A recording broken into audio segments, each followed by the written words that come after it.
3 तारखेला नवरात्र सुरू होत आहे. या दिवशी घटस्थापना केली जाते आणि अखंड दिवा लावला जातो. अखंड दिवा लावणे अवघड नाही किंवा अखंड दिवा लावल्यानंतर नियम पाळणे देखील अवघड नाही. नमस्कार, श्री स्वामी समर्थ सर्वांना. मी क्रांती तुमच्या सर्वांचं पुन्हा एकदा आपल्या ह्या यूट्यूब चॅनलवर खूप खूप हार्दिक स्वागत करत आहे. 3 तारखेला आपल्या सर्वांच्या घरात घटस्थापना होत आहे आणि आपण घटस्थापनेनंतर अखंड दिवा हा प्रज्वलित करत असतो.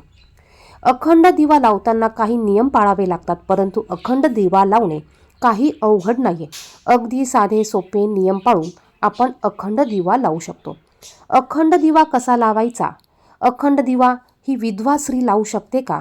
त्याचप्रमाणे कुलदेवीचा आशीर्वाद मिळवण्यासाठी आपण अखंड दिवा कसा लावावा? जर का तुमच्या घरात घट बसत नसेल तर तुम्ही अखंड दिवा लावू शकतात का? तुमच्या सासू सासऱ्यांकडे घट असतील, तुम्ही सुद्धा अखंड दिवा प्रज्वलित करू शकतात का? अखंड दिवा विझू नये म्हणून काय करावे? अखंड दिवा कसा, कुठे लावावा? दिवा कोणत्या धातूचा घ्यावा? वात कोणती घ्यावी? वात विझू नये म्हणून काय काळजी घ्यावी? अशा बऱ्याच प्रश्नांची उत्तरे आपण ह्या एका व्हिडिओमध्ये बघणार आहोत. तर व्हिडिओ कुठेही स्किप न करता संपूर्ण बघा. सर्व प्रश्नांची उत्तरे तुम्हाला ह्या व्हिडिओमध्ये भेटणार आहेत.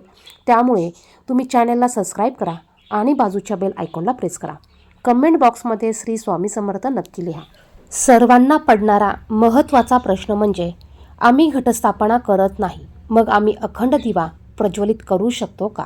तर पहा, जरी तुम्ही घटस्थापना करत नसाल, तुमच्या घरी किंवा तुमच्या सासू सासऱ्यांकडे घटस्थापना केली जात असेल, तरी देखील तुम्ही जिथे राहत असाल त्या ठिकाणी नुसती अखंड दिवा प्रज्वलित करून तुमच्या कुलदेवीची सेवाही करू शकतात. आता जर का तुम्ही याआधी कधी अखंड दिवा लावला नसेल, तुम्हाला जर का यावर्षी लावायचा असेल, तर तुम्ही या वर्षीपासून अखंड दिवा तुम्ही लावू शकतात. अखंड दिवा हा आपण आपल्या कुलदेवीचा, कुलस्वामिनीचा आशीर्वाद प्राप्त करून घेण्यासाठी लावत असतो. घट हे आपल्या घरामध्ये एकाच ठिकाणी बसवले जातात. जर का तुमचे सासू सासरे घट बसवत असतील तर तुम्हाला घट बसवता येणार नाही.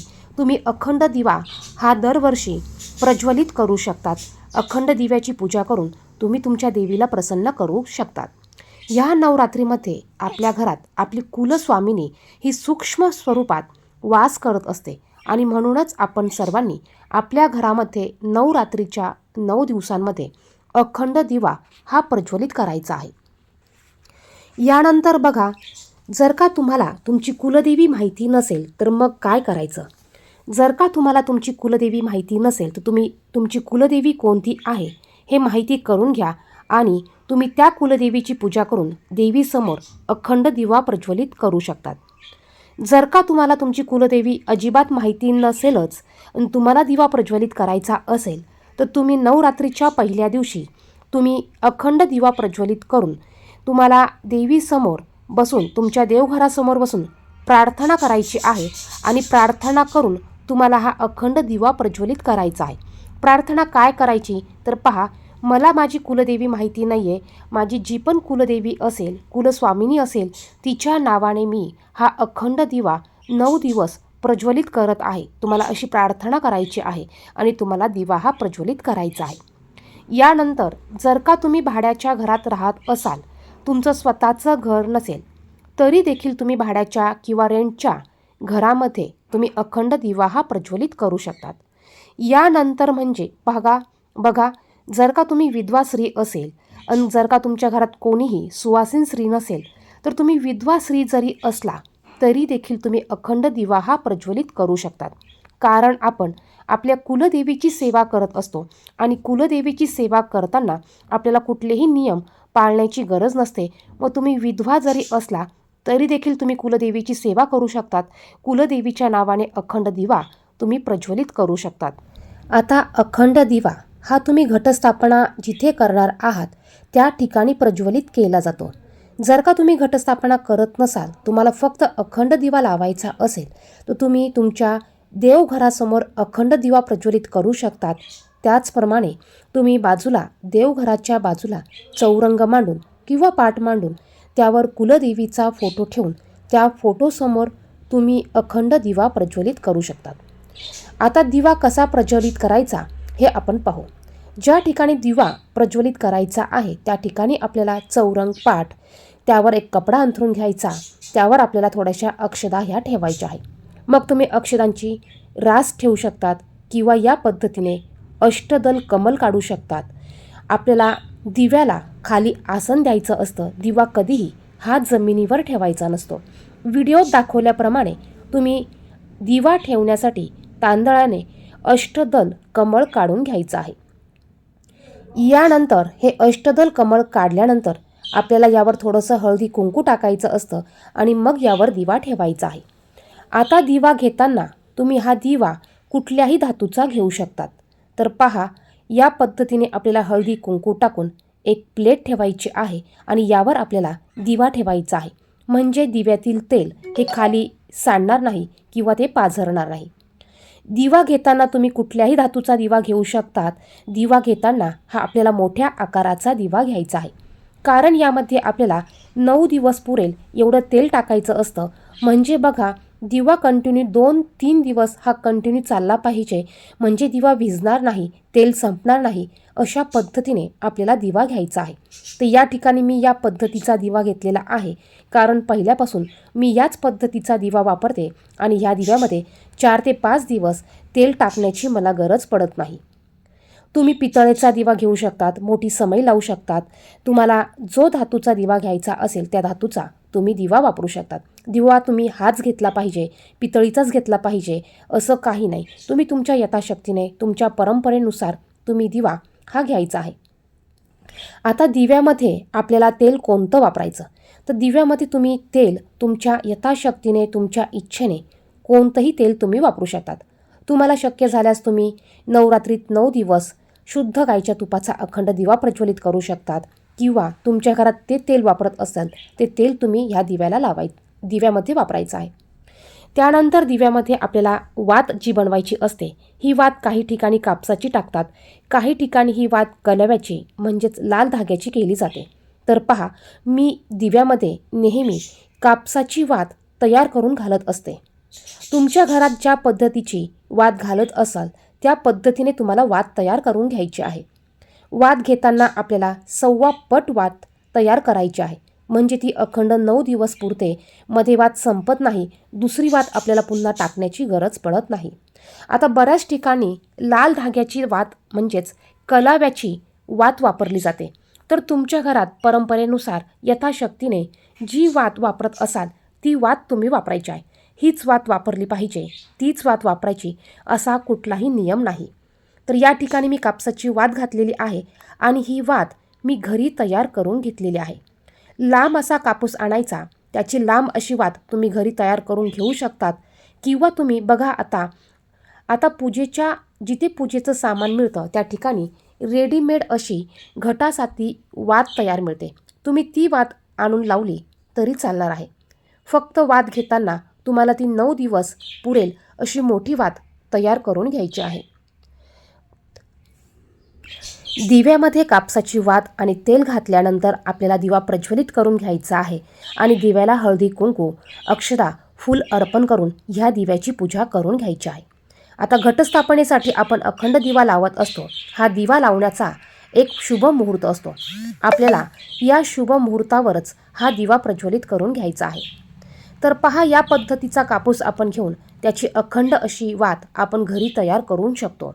तुम्हाला पाहिजे तेवढी किंवा 1.25 फूट एवढी तुम्ही वात तयार करून घ्यायची आहे आणि ती वात तुम्ही अखंड दिव्यासाठी वापरू शकतात. यानंतर बघा, अखंड दिवा हा कुठे प्रज्वलित करायचा? तर तुम्ही जिथे घट बसवला आहे तुम्हाला घटासमोर हा दिवा प्रज्वलित करायचा आहे. या दिव्याची ज्योत किंवा वात कुठे लावायची? तर पहा, आपण जिथे घट लावला आहे त्या घटासमोर आपल्याला दिव्याची ज्योत करायची असते किंवा तुम्ही तुमच्या देवांसमोर या दिव्याची ज्योत करू शकतात. फक्त दक्षिण दिशेला या दिव्याची ज्योत येणार नाही याची आपल्याला काळजी घ्यायची आहे. त्याचप्रमाणे जर का तुम्ही नंददीप लावला असेल, म्हणजे बघा, ज्या दिव्याची ज्योत ही वरती आकाशाच्या बाजूने असते, तर हा दिवा तुम्ही लावला तर याची ज्योत ही वर होणार आहे. त्यामुळे तुम्ही या पद्धतीचा दिवा लावला तरी देखील चालणार आहे. अखंड दिवा लावल्यानंतर तो आपल्याला 9 दिवस हलवायचा नसतो. एकाच ठिकाणी आपल्याला हा दिवा ठेवायचा असतो. त्यामुळे एकदा हा दिवा प्रज्वलित केला, याची पूजा केली, तर तुम्हाला हा दिवा उचलायचा नाही आहे किंवा हा दिवा तुम्हाला हलवायचा नसतो. आपण कुठलीही पूजा करताना ही अग्नीच्या साक्षीने करत असतो. म्हणजेच आपण पहिले दिवा प्रज्वलित करून घेतो, दिव्याची पूजा करतो आणि मग कुठलीही पूजा करत असतो. तर तुम्ही जर का अखंड दिवा बाजूला प्रज्वलित करत असाल किंवा घटस्थापना करताना तुम्ही घटस्थापना ही देव्हाऱ्यापासून बाजूला करत असाल, तर तुम्हाला अगोदर एक छोटा दिवा प्रज्वलित करून घ्यायचा आहे. मग तुम्ही मातीची पंती किंवा छोटी निरंजन अगोदर प्रज्वलित करून घ्या, तिची पूजा करून घ्या आणि मग घटस्थापना करून तुम्ही या पद्धतीचा अखंड दिवा प्रज्वलित करू शकतात. त्यानंतर तुम्ही जी पंती किंवा निरंजन लावलेली आहे, त्या निरंजनमध्ये किंवा त्या दिव्यामध्ये जोपर्यंत तेल आहे तोपर्यंत तो दिवा तुम्हाला चालू ठेवायचा आहे आणि तेल संपल्यानंतर तो दिवा तुम्ही बाजूला उचलून घेऊ शकतात आणि हा अखंड दिवा तुम्हाला 9 दिवस असाच प्रज्वलित करून ठेवायचा आहे. दिवा प्रज्वलित केल्यानंतर आपल्याला तो विझणार नाही याची काळजी घ्यायची आहे. जर का कापसाच्या वातीला कोजळी आली तर ही कोजळी वेळोवेळी आपल्याला हाताने काढायची असते, म्हणजे दिवा आपला विझत नाही. त्याचप्रमाणे तुम्हाला रोज सकाळी दिव्यामध्ये तेल कमी झालं असेल तर तेल तुम्हाला घालायचं आहे, म्हणजे हा दिवा संपूर्ण दिवसभर आणि संपूर्ण रात्रभर प्रज्वलित राहील. त्याचप्रमाणे झोपताना देखील तुम्हाला दिव्याकडे लक्ष द्यायचं आहे. तेल कमी झालं असेल तर तेल तुम्हाला पुन्हा टाकायचं आहे. दिव्याला जर का वारं लागत असेल, हवा लागत असेल, तर बघा आता नवीन पद्धतीचे दिवे आले आहे किंवा नवीन पद्धतीची काच मिळते. ती काच तुम्ही ह्या दिव्यावर ठेवू शकतात, म्हणजे तुमचा दिवा हवा लागून विझणार नाही. त्याचप्रमाणे दिव्याची कोजळी काढताना आपल्याला एक छोटा दिवा अगोदर प्रज्वलित करून घ्यायचा आहे. तुम्ही जर का तुपाचा दिवा लावला असेल तर तुम्हाला छोट्या पंतीमध्ये किंवा निरंजनमध्ये तूप काढून दिवा प्रज्वलित करायचा आहे. तेल असेल तर तेल काढून दिवा प्रज्वलित करायचा आहे आणि त्यानंतर तुम्हाला अखंड दिव्याची काजळी काढायची आहे. म्हणजे पहा, जर का चुकून आपला हा अखंड दिवा विझला तर आपण जी छोटी पंती किंवा दिवा लावलेला आहे किंवा निरंजन लावलेली असेल, या निरंजनच्या ज्योतने आपल्याला पुन्हा अखंड दिवा हा प्रज्वलित करायचा आहे. त्यानंतर बघा, जर का चुकून या नवरात्रीच्या 9 दिवसात आपला अखंड दिवा विझला तर मनामध्ये कुठलीही शंका न आणता देवीची क्षमा प्रार्थना मागायची आहे आणि हा दिवा पुन्हा आपल्याला प्रज्वलित करायचा आहे. अखंड जर का दिवा तुम्ही लावत असाल तर तुम्हाला सकाळी जर का तुम्ही कामाला जात असाल तर संध्याकाळी तुम्हाला घरी यायचं आहे. म्हणजे पहा, तुमच्या घराला तुम्हाला कुलूप लावून कुठेही बाहेर गावी जायचं नाही आहे. अखंड दिवा लावल्यानंतर आपल्याला आपल्या घरामध्ये थांबायचं असतं आणि आपली सेवा करायची असते. अखंड दिवा लावल्यानंतर तुम्ही घराला कुलूप लावून कुठेही बाहेर गावी जाऊ शकत नाही. यानंतर पहा, आता सर्वांना पडणारा हा प्रश्न म्हणजे दिवा कुठल्या दिशेला लावायचा. तर तेलाचा दिवा आणि तुपाचा दिवा यात बरेच प्रश्न निर्माण होतात. काही ठिकाणी तेलाचा दिवा हा आपल्या डाव्या बाजूला लावला जातो, तुपाचा दिवा हा आपल्या उजव्या बाजूला लावला जातो. हे वास्तुशास्त्रानुसार हा नियम आहे. त्याच पद्धतीने काही ठिकाणी तेलाचा दिवा हा आपल्या उजव्या बाजूला लावला जातो आणि तुपाचा दिवा हा आपल्या डाव्या बाजूला लावला जातो. तर पहा, जर का तुम्हाला वास्तुशास्त्रानुसार दिवा लावायचा असेल तर तुमच्या देवघरामध्ये जी आग्नेय दिशा असेल त्या दिशेला तुम्हाला हा दिवा प्रज्वलित करायचा आहे. पहा, तुमचं देवघर ज्या ठिकाणी असेल त्या ठिकाणी जी आग्नेय दिशा येत असेल त्या दिशेला तुम्ही हा दिवा प्रज्वलित करायचा आहे. तसं पाहिलं तर आपण ही सेवा मनोभावे करत असतो. आपण ही सेवा आपल्या कुलदेवीची करत असतो. त्यामुळे दिवा तुम्ही कुठे लावला, कुठल्या तेलाचा तुपाचा लावला हे महत्त्वाचं नाही. आपण तो किती मनोभावे, किती भक्तिभावाने लावला ते महत्त्वाचं आहे.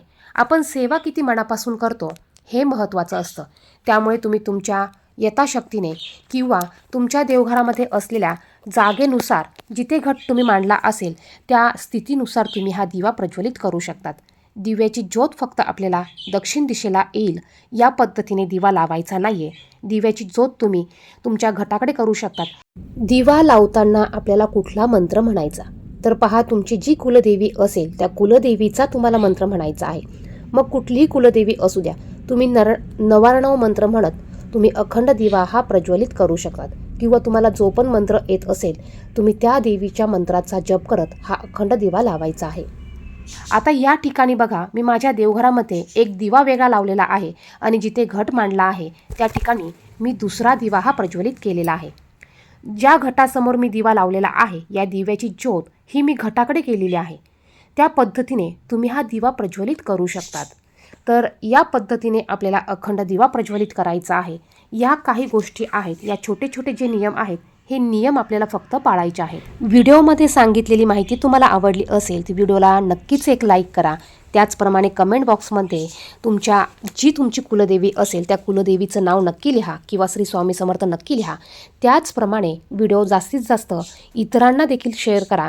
त्याचप्रमाणे घटस्थापना कशी करायची त्याविषयीचा देखील व्हिडिओ आपल्या चॅनलवर आलेला आहे. अगदी साध्या सोप्या पारंपरिक पद्धतीने घटस्थापना कशी करायची याचा कृतीसह व्हिडिओ दाखवलेला आहे. तो व्हिडिओ देखील तुम्ही पाहू शकतात. धन्यवाद. श्री स्वामी समर्थ.